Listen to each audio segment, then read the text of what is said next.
We bought it because we loved it. It's their home away from home. We have the bunks back here. There's 3 bunks. Donna and Joe Sunderman are experienced campers. Yeah, yeah.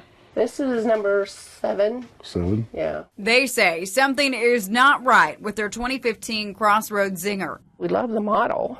It's just a little hard to stay in. It's hard to stay in here because Donna says she gets sick. Started having asthma issues after we'd go, and I just assumed it was me. They say they frequently air out the camper. They even use charcoal. The odor won't go away. We took bread out to make a sandwich, and that first bite of a sandwich tastes like you just licked a petri dish of something because it was so disgusting. It was just solid chemical. The couple decided to find out exactly what's inside their camper. For about $300, they hired an environmental inspector with Prism Analytical Technologies. It's a 20-year-old company that does air testing services all across the country for businesses and people like the Sundermans. I was like, okay, now we have proof of what we're saying. The results show that the formaldehyde level is elevated in their RV. This is a very concerning test. It got this doctor's attention. Dr. Brian Finke works in the emergency room at Cox South Hospital. Yeah, pretty darn high. Wow. Same goes for Dr. David Matlock with Springfield Mercy ER. These doctors, Centers for Disease Control and Prevention, and the American Cancer Society say breathing this air could cause a sore throat, cough, nausea, scratchy eyes, and nosebleeds. Since it's inhaled, you get exposure to your eyes, to your nasal passages, to your lungs. Formaldehyde is commonly used in the RV manufacturing industry for the lightweight building materials. We don't have an antidote for formaldehyde. Test results also show the indoor air quality is severe.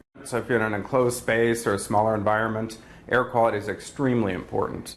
This means we shouldn't be in here right now, probably, for any extended period of time at all. The manufacturer, for sure.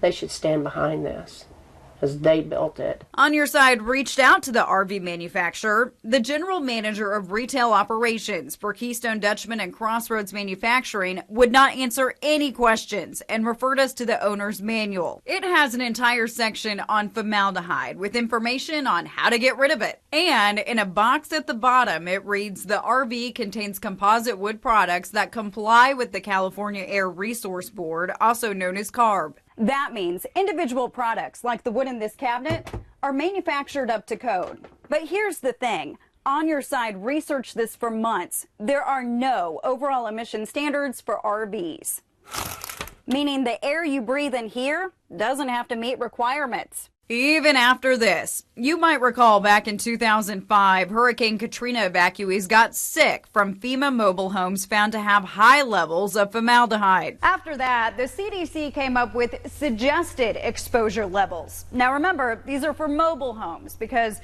there's nothing for RVs. Low is considered 10 parts per billion or less. Moderate, 10 to 50. And high is 50 and above. The Sunderman's trailer came in right here at 48 parts per billion. So if you've slept in it for 4 nights, or if it's cold outside, you might not have had the windows open, your exposure would be much higher. The higher the heat and humidity, you can have more of what's called the off-gassing or the fume production from the chemicals. So the more heat and humidity, the more potential fumes you get. Wow, that's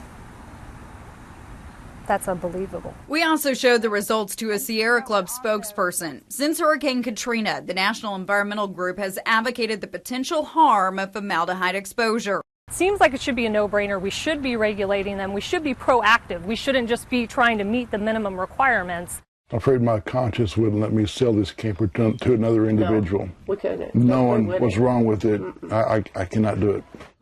The Sundermans waited too long. Their RV was out of warranty before they figured out the problem. They turned to the place they bought it, Camping World here in the Ozarks. After months of trying and being told no, shortly after we taped that interview, Camping World offered the Sundermans a trade deal. They got a new RV and a new loan. Their old loan was excused. The Sundermans are happy with the deal. You go in a house and the clothes don't smell like the old camper did. Donna did not have to use her inhaler at all. Camping World says this is the only complaint they've had about formaldehyde in one of their RVs. If you want to read their entire statement, it's online in this story.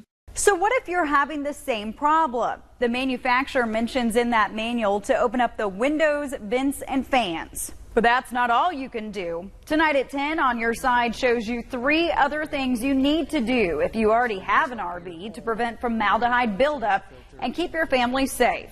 Right here, all you're smelling is actual wood. You're not smelling glue. What to look for before you buy a new RV, tonight at 10.